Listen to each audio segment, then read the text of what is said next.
Weed is a serious drug that can have devastating consequences for your life. This is an unpopular thing to say, but it's true.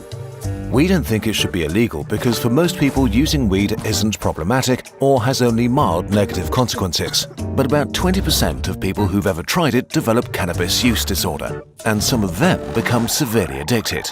That's actually a stunning amount of people, and many who start using weed don't know what they're in for. In the US, daily or near daily weed use has skyrocketed since way before legalization, and there are now more daily users of weed than drinkers of alcohol. And most daily users consume very high amounts. In 2023, 1 in 15 adult Americans were suffering from some form of cannabis addiction. In England, cannabis is by far the top drug teenagers seek help for. Today, we'll ignore medical use, casual users, and people with mild problems, and instead we focus on the people who have a serious addiction or are in danger of developing one, even if they're not aware of it. Weed is usually discussed in the context of teenagers because using any drug while your brain is melting and rebuilding itself is a bad idea. Instead, we'll have a frank conversation about how it affects you in your 20s and 30s. We'll combine research with our own personal experience of weed addiction. Unfortunately, we do have plenty of both. Please check out our sources, but also know this script is written by someone who used weed daily for 15 years before quitting. Okay, so let's get into it. Becoming addicted by accident. Most people slip into addiction gradually and slowly. They start using weed for a variety of reasons: to experiment, to cope or unwind from stress, because it's fun and easily available.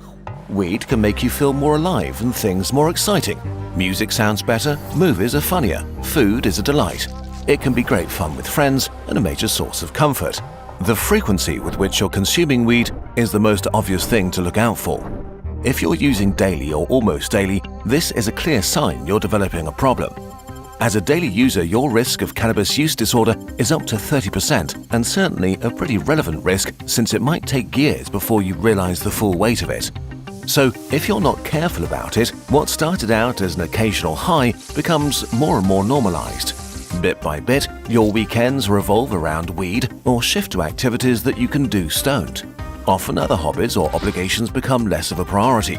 Then it creeps into most weekdays, and finally, it's an established ritual every day. Over time, weed's nature changes. The joy-enhancing effects dissipate while a comfortable numbness takes over. Weed can become your primary method of coping with life, but it doesn't make you stronger, better, or more resilient. Instead, it covers up negative emotions by building a snail shell that you can retreat into. Do you have a problem with weed? Super easy test. Stop doing it for 4 weeks, starting today. Not tomorrow, today. No matter what you have coming up. If that feels challenging or you can't make it, this should give you food for thought. Once weed has become a daily or near daily habit, the cumulative damage to your life can be profound. But first, let's talk about another thing that can become harmful without you noticing it. No data security. Today's sponsor, Incogni, helps you reduce your risk of scam, harassment, and more. Data brokers constantly collect your valuable personal data, which can quickly fall into the wrong hands. The result is lots of spam at best, or a stolen identity at worst.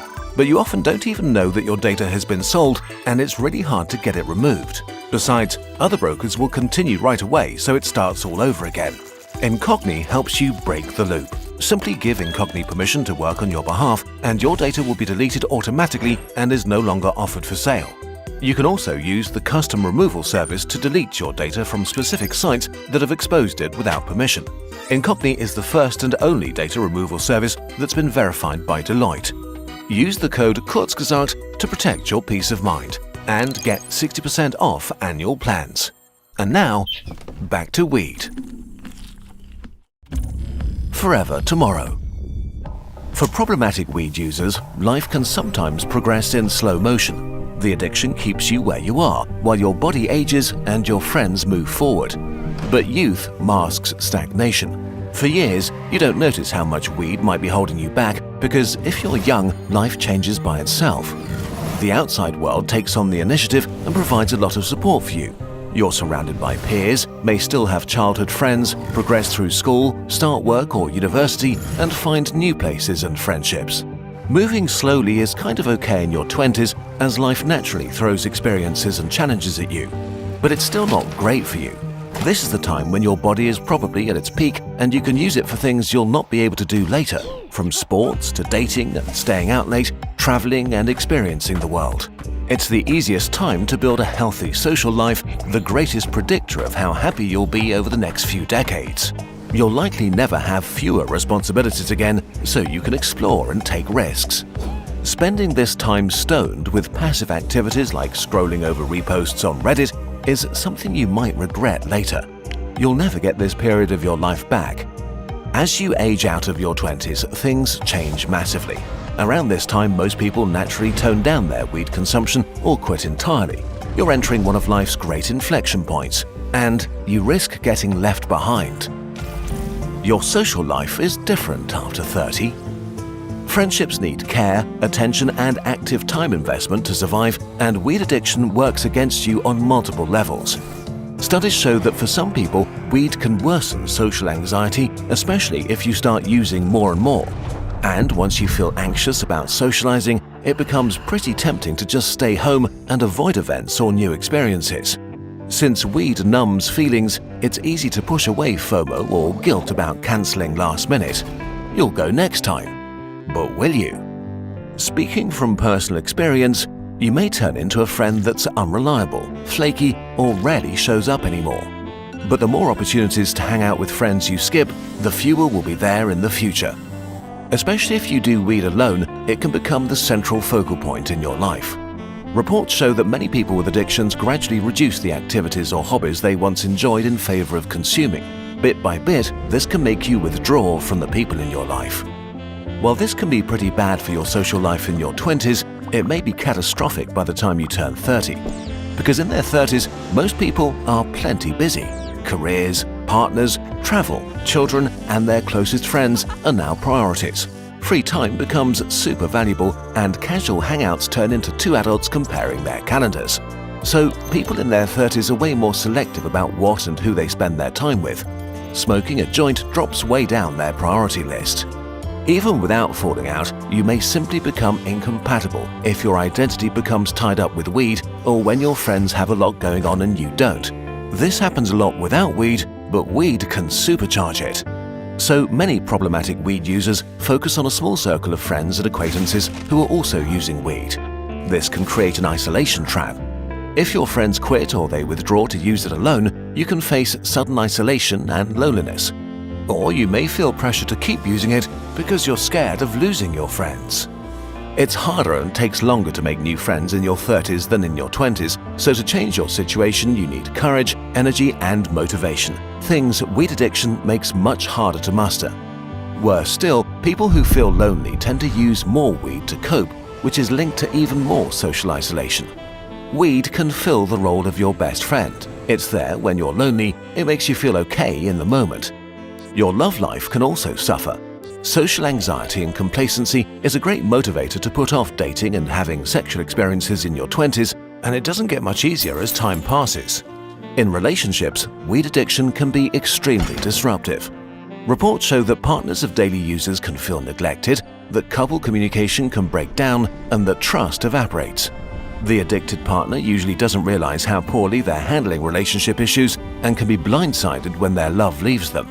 And to be frank, in their 30s, people want a partner who's ready to share the growing responsibilities of adulthood and wants to build a life together. The older you get, the more unattractive your weed addiction makes you. Okay, but who needs friends or love if you have a career, right? Well, the achievement delay machine. Long-term studies show that heavy weed users are more likely to end up with reduced academic performance, a worse education, lower income, less savings, and less stable employment, even when compared to people from similar family backgrounds and social class. Many people with weed addiction struggle to show up for work. They're not productive, they procrastinate, and they fail to meet their responsibilities. The consequences of missed opportunities and bad decisions slowly accumulate. Maybe you skipped networking events, had no ambition and didn't get promoted, or hopped between entry-level jobs.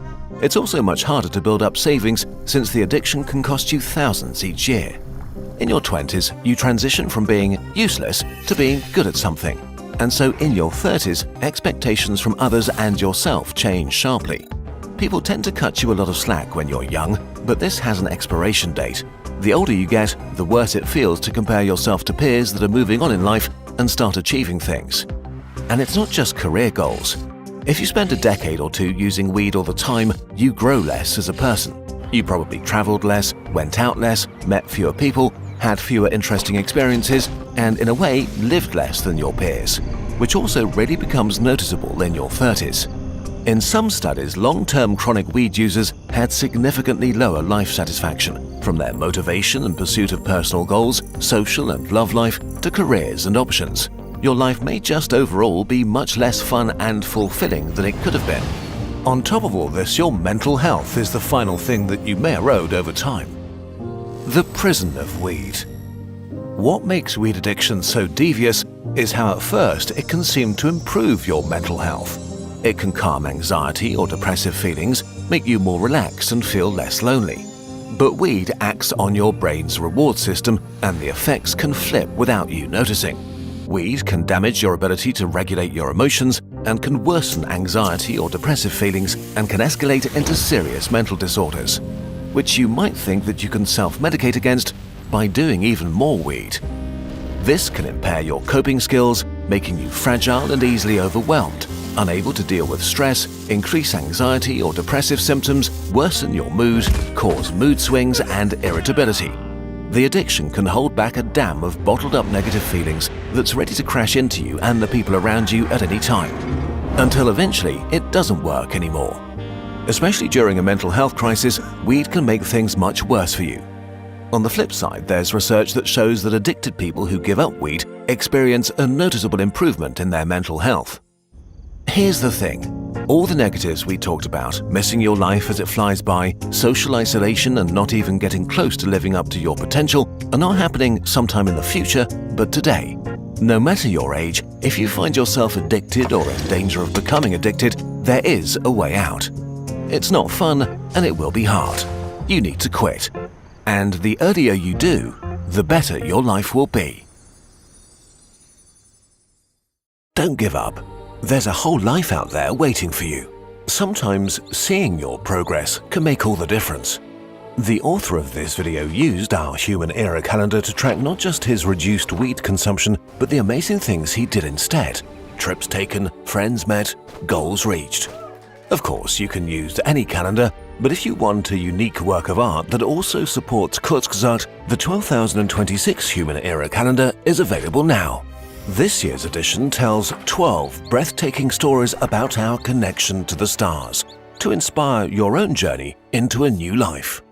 And because this is our 10-year calendar anniversary, we've gone all out. We created the first ever Kurzgesagt art book, a huge, shiny collection of every calendar illustration we've ever made, packed with behind-the-scenes sketches, stories, and fun facts. So join us and the global community of burbs who get the calendar every year to fund another year of Kurzgesagt. We hope we get to be a part of your new life and amazing adventures in 12,026.